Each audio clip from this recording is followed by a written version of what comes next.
Coucou, toujours en Dordogne, on a décidé de faire une visite guidée de Sarlat et du coup on a aussi décidé de vous montrer la vidéo de Sarlat séparément des autres parce qu'après sinon en plus ça aurait fait un petit peu long et donc vous allez pouvoir découvrir Sarlat en même temps que nous. On connaissait pas du tout, donc c'était bien d'apprendre un petit peu des choses sur l'histoire, etc., etc. Et aussi alors donc de l'ère de Karsa Kayak que vous avez vu qui était notre vidéo précédente. Je vous mettrai le lien au cas où vous l'ayez pas vu. On a pris le vélo alors c'est pas des vélos électriques, je le rappelle, nous pédalons pour de vrai. En gros, on a mis une petite demi-heure pour y aller. Avec en grande partie, c'est une voie verte, c'est l'ancienne voie ferrée, donc c'est vraiment tranquille, vraiment très chouette, à peu près plat. Sur la fin, il y a un petit peu de route, un petit peu de montée, mais vraiment pas grand-chose. Et puis après, dès qu'on est arrivé sur la place principale de Sarlat, on a pu poser les vélos tout de suite et puis on s'est baladé. Ça a été vraiment très sympa, donc c'est bon à savoir. Cette aire-là de Karsa Kayak, elle est pratique pour aller visiter Sarlat. Je ne pense pas que ce soit la seule pratique, mais en tout cas c'est ça. Donc voilà, comme d'habitude, merci aussi de nous suivre sur Instagram, Finances on the Road et Borifra. Et puis comme d'habitude, merci pour les commentaires, les petits pouces, et puis je vous retrouve en fin de vidéo. Bonne visite de Sarlat. Bonjour, c'est Florence.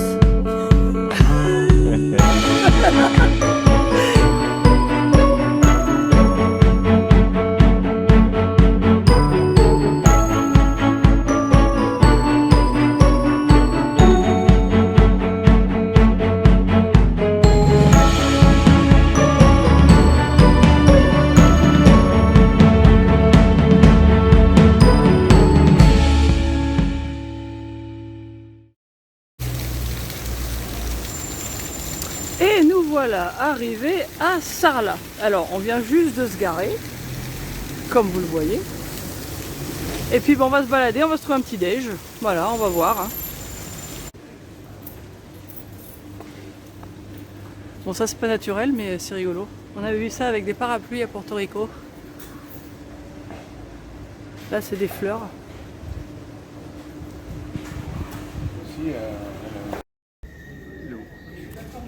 Mani a très faim, il a déjà commencé à prendre son petit déjeuner que je voulais vous montrer. Mais donc il manque déjà un bout de croissant, hein.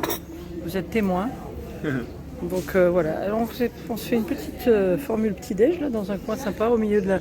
C'est dans la rue de la République à Sarlat. Ça a l'air d'être assez touristique, il y a plein de restos et tout ça.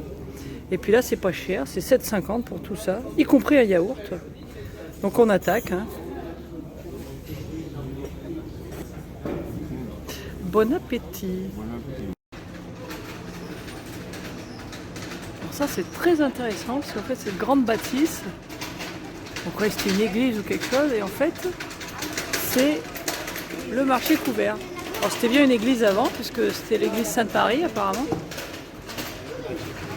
Oui, c'est le marché couvert, me dit Manu. Et comme vous le voyez, il y a des choses.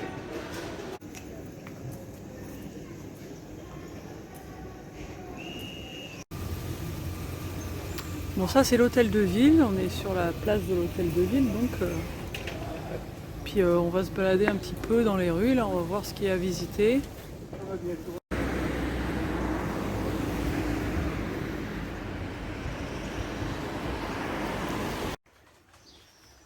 Alors ce qui est assez sympa ici, c'est que c'est vrai que c'est médiéval et tout, mais c'est très propre, c'est très bien entretenu.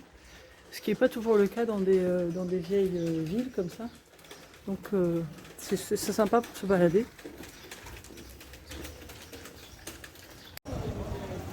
Bon alors on a pris une visite guidée de Sarlat. Comme ça, on apprendra des choses, comme il faut. Au IXe siècle, et que Sarlat s'est créé autour justement de cette abbaye bénédictine. Donc la cour des fontaines, parce que vous avez la fontaine juste derrière au niveau des tables des parasols. Les moines bénédictins, quand ils sont arrivés ici, c'était désert. Et donc leur seul but, finalement, c'était de développer au nord de Sarlat, vers Brantôme. Donc là, c'est pour les chênes verts. Pareil, les forêts, c'est très très vert. Périgord blanc à côté de Périgueux. Une idée? Oui, la pierre calcaire. En fait, la pierre calcaire, ici, la pierre calcaire est très ocre. Hein, vous allez le voir, on le voit juste ici. Mais en allant vers Périgueux et même en continuant après jusque vers Saint-Émilion et puis plus haut, c'est de la pierre calcaire qui est beaucoup plus blanche. Et le dernier, Périgord pourpre, à côté de Bergerac. Le vin. Exactement. Après, c'est des appellations qui sont quand même relativement récentes, hein, tous ces Périgord de couleurs de différentes. Voilà, et on a raté le début où elle parlait du Périgord noir. On va continuer, on va se diriger dans la qui est à cause de la forêt. pour aller voir donc cette abbaye de la région à ne pas avoir été détruite par ces Vikings. Est-ce que vous savez pourquoi? C'est la seule. Parce que toutes les autres ont été détruites. Non. Non, c'est pas. Moi, je pense que les Vikings, même si on les fait.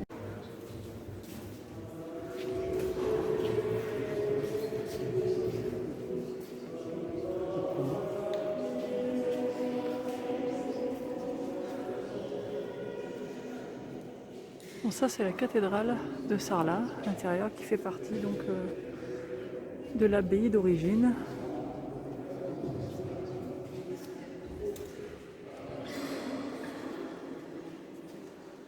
Et alors très célèbre surtout pour son orgue. Voilà, voilà. Qui est classé monument historique. On vient d'apprendre ça.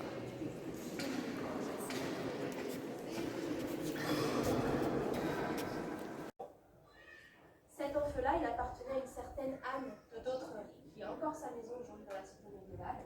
Anne de Dottrery, qui était donc une jeune noble.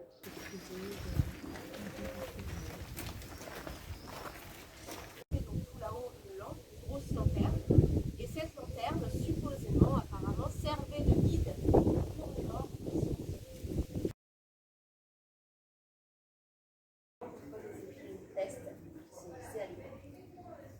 On a eu quand même de nombreuses épidémies, pas que de peste, typhoïde, choléra également pas mal, à intervalles assez réguliers jusqu'au début du XXe siècle à Sarlat. Alors donc là en résumé on attaque le quartier noble. On était dans le quartier religieux jusqu'à maintenant. Et là on monte dans le quartier noble. Donc où on a des plus grandes maisons, des plus belles maisons, et puis dans les hauteurs, puisque... Alors ça s'appelle le Présidial. C'est l'ancien palais de justice royal, qui maintenant est un hôtel-restaurant. Et le toit est en lauze, qui est donc la pierre locale d'ici. Alors sur cet hôtel particulier, on a appris que l'emblème de Sarlat, c'est la salamandre. Alors on la voit là, on voit pas très bien parce que c'est un peu vieux, mais on voit un petit peu. Voilà, voilà. Qui n'a pas toujours servi de mairie.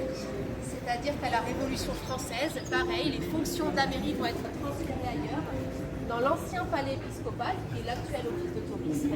Et ici, ça va devenir donc tour à tour un club, un bazar, un souk.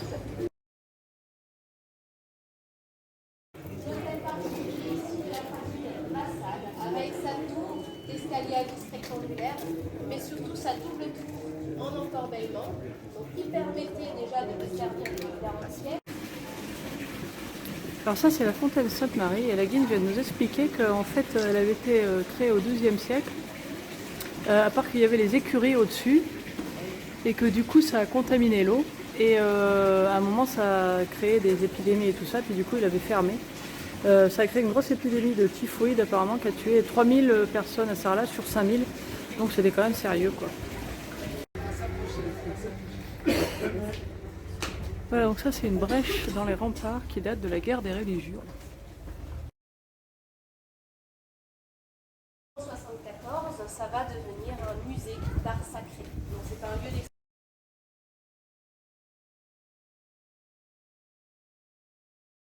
Avec les chambres au rez-de-chaussée, ici on n'a pas de tour de noblesse dédiée à Alice. La noblesse et la richesse de la famille d'Alice ici transparaît beaucoup avec les détails architecturaux de la façade.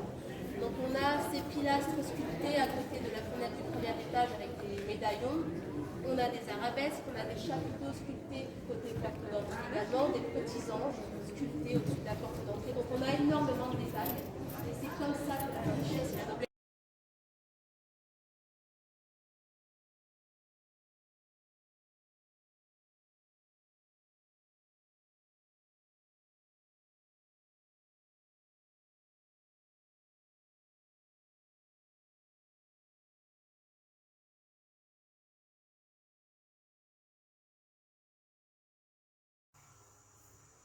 Voilà, donc ça c'était Sarlat, et il nous reste 2 vidéos de plus sur la Dordogne, une sur une aire qu'on a découvert qui était bien sympa, pas loin de très jolis petits villages, et puis la dernière justement sur ces fameux villages, dont l'un est l'un des plus beaux villages de France.